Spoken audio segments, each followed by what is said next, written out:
حاجی جب حج کے میدان میں ہوتا ہے اور آسمان سے ایک فرشتہ حج کے دن 9 تاریخ کو عرفہ کے میدان میں آ کر کہتا ہے اے حاجیو، اپنے گناہوں کی معافی مانگنے والوں، اپنے گناہوں سے توبہ کرنے والوں، جاؤ، آج اللہ نے تمہیں گناہوں سے پاک و صاف کر دیا ہے۔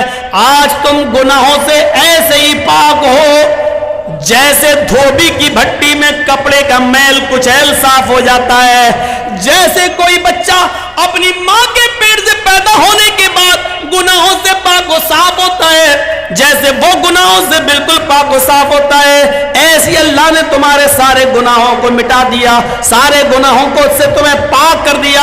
اے حاجیو، اپنے ملک میں جانے کے بعد، اپنی بستی میں جانے کے بعد پھر سے تم اپنے آپ کو سیاح مت کر لینا، جاؤ، آج تمہارے اوپر سے گناہ مٹا دیے گئے ہیں اور تمہیں پیدا ہونے والے بچے کی طرح کر دیا گیا ہے، اس کپڑے کی طرح کر دیا گیا ہے جس کو دھوبی کی بھٹی میں جانے کے بعد اس کا میل و کچیل صاف ہو جاتا ہے، گندگی صاف ہو جاتی ہے، تمہیں کپڑے کی طرح دھل دیا اور صاف کر دیا ہے۔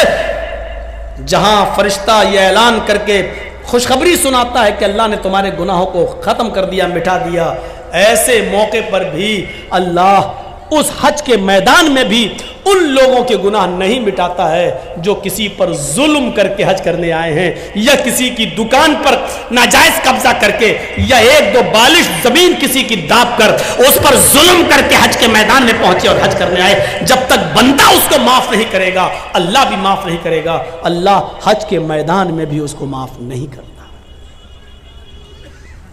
اپنا حق معاف کر سکتا ہے اللہ، لیکن اگر آپ نے اللہ کے بندے کا حق مارا ہے تو جرجی صاحب اپنا حق معاف کر سکتے ہیں۔ اس آدمی کی اگر آپ نے زمین دابی ہے یا اس پر ظلم کیا ہے تو اس کا ظلم ہم تھوڑی معاف کر دیں گے۔ آپ نے ظلم اس کے اوپر کیا ہے، یہ اس کا حق ہے، وہ چاہے تو معاف کرے چاہے تو نہ کرے۔ جرجی صاحب اپنا حق معاف کر سکتے ہیں، دوسرے کا نہیں۔ اللہ کہتا کہ میں اپنا حق چاہوں تو معاف کر سکتا ہوں، لیکن میرے بندے کا مارا ہے تو جب تک بندہ معاف نہیں کرے گا ہم معاف نہیں کریں گے۔ دنیا میں معاملے صاف کریے، دنیا میں معاملے صاف کریے۔ اسی لیے جنازے کی نماز پڑھنے سے پہلے، پڑھانے سے پہلے یہ پوچھ لینا چاہیے کہ جس آدمی کا جنازہ میں پڑھانے جا رہا ہوں اس مرنے والے پر کسی کا کوئی حق تو نہیں ہے۔ کون پوچھتا ہے؟ آپ اپنے علاقے کے ملا اور مولویوں کو بتائیے کتنے لوگ ہیں جو پوچھتے ہیں؟ اس کے بنا جنازہ ہے ہی نہیں، لیکن بتائیے کتنے لوگ پوچھتے ہیں؟ کتنی بستیوں میں جاتا ہوں، جنازہ سامنے کھڑا، پڑھا دیا، اللہ اکبر، ہو گئی نماز، پڑھا دی گئی، اٹھایا جنازہ، چلا گیا۔ لیکن جنازہ پڑھانے والے کی ذمہ داری ہے کہ میت کا جنازہ پڑھانے سے پہلے اس کے رشتہ داروں کو سامنے لا کر، اس کے بیٹے، اس کی اولاد کو سامنے لا کر پوچھے کہ مرنے والے پر کسی کا کوئی حق تو نہیں ہے، اور جنازے میں صفیں لگ جائیں تو پوری پبلک سے پوچھا جائے کیا مرنے والے کا کسی کے اوپر کوئی قرض تو نہیں تھا۔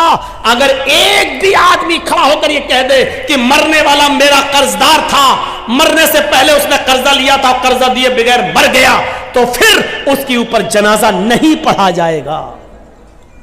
سن رہے ہیں آپ؟ پھر اس پر جنازہ نہیں پڑھا جائے گا۔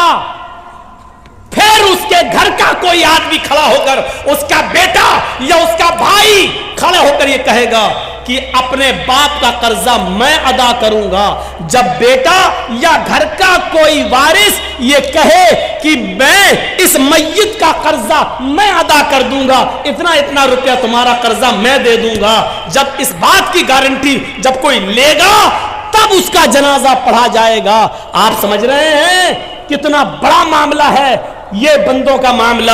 ایک آدمی مر گیا، دنیا سے چلا گیا، اس کے ساتھ اس کی نیکیوں کا دروازہ بھی بند ہو گیا، لیکن اس کے باوجود میرے بھائیو اس کا جنازہ پڑھانے سے پہلے پوچھا جائے گا کیا اس کے اوپر کسی کا قرض تو نہیں تھا، کوئی معاملہ تو نہیں تھا، اور اگر نکل گیا تو اس کا جنازہ نہیں پڑھایا جائے گا جب تک کہ اس کے رشتہ دار یہ نہ کہیں کہ اس کا قرضہ یا اس کا معاملہ میں ادا کر دوں گا۔ میرے پیارے ساتھیو ذرا تصور کیجیے، نبی اکرم صلی اللہ علیہ وسلم کا آخری وقت ہے، اس دنیا سے جانے والے ہیں، انتقال میں 2 یا 3 دن باقی رہ جاتے ہیں۔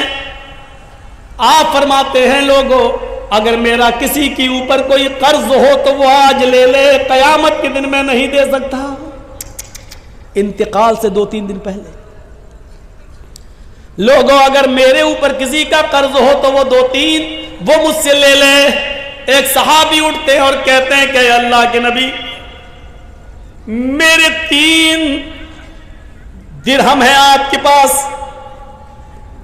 اللہ کے نبی صلی اللہ علیہ وسلم نے ایک صحابی کو حکم دیا کہ 3 درہم اس کے ادا کر دیے جائیں۔ اس صحابی نے اسی وقت ان کے 3 درہم دے دیے۔ آپ نے فرمایا لوگوں جب میری روح قبض عنصری سے پرواز ہو جائے، جب میرا انتقال ہو جائے تو میری نماز جنازہ سے پہلے پوچھ لینا کسی کا کوئی قرض تو نہیں ہے، کسی کا کوئی قرض تو نہیں ہے۔ اگر کوئی ملتا ہے تو اس کا قرض ادا کر دیا جائے، اس کے بعد میرا جنازہ پڑھایا جائے اور پھر مجھے قبرستان میں دفن کر دیا جائے۔ مجھے غور کیجئے میرے بھائیو، یہ وہ ہستی کہہ رہی ہے جس کے لیے ہم مقام محمود کی دعا کرتے ہیں ہر نماز کے، ہر اذان کے بعد۔ اور اس کا حال یہ ہوا کہ اللہ کے نبی صلی اللہ علیہ وسلم کا جب انتقال ہوا تو پوچھا گیا کوئی قرض تو نہیں تھا؟ جواب کہیں سے نہیں ملا۔ سب سے پہلے ابو بکر صدیق نے آپ کی نماز جنازہ پڑھی، پھر عمر فاروق نے نماز جنازہ پڑھی، پھر عثمان غنی نے نماز جنازہ پڑھی، پھر حضرت علی نے پڑھی۔ مسئلہ یاد رکھنا اللہ کے رسول کی نماز جنازہ جماعت کے ساتھ نہیں ہوئی، اللہ کے نبی کی نماز جنازہ کسی نے نہیں پڑھائی۔ حجرے میں تھے، ایک ایک کر کے لوگ آتے گئے پڑھتے گئے۔ پہلے ابو بکر صدیق نے پڑھی، پھر عمر فاروق نے پڑھی، پھر عثمان غنی نے پڑھی، پھر حضرت علی نے پڑھی، پھر ایک ایک صحابہ بعد میں آتے گئے پڑھتے گئے، ایک ایک کر کے پڑھتے جاتے نکلتے جاتے، یہاں تک کہ بعد میں عورتوں نے بھی نماز جنازہ پڑھی اور سب سے لاسٹ میں بچوں نے نماز جنازہ پڑھی۔ اسی کو پڑھتے پڑھتے اور لوگ دیکھنے آتے تھے۔